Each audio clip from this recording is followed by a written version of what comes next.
ګرانو کتونکو او لیدونکو السلام علیکم.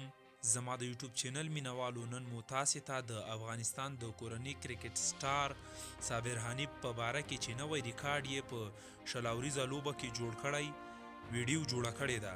صابر حنیف چې ډیر یو تکړه او با استعداده لوبغاړی دی چې د افغانستان د 19 کلنو په ټیم کې هم لوبېدلی دی.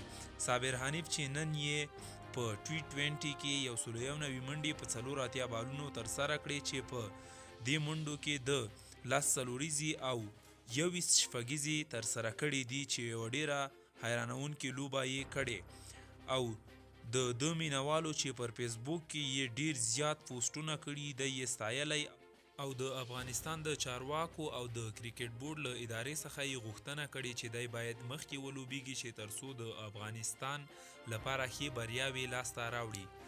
نو ګرانو کتونکو او لیدونکو د دغه رنګې نورو ښکلو ویډیوګانو لپاره زموږ یوټیوب چینل بلال فریس در سره سبسکرایب کړئ. مننه.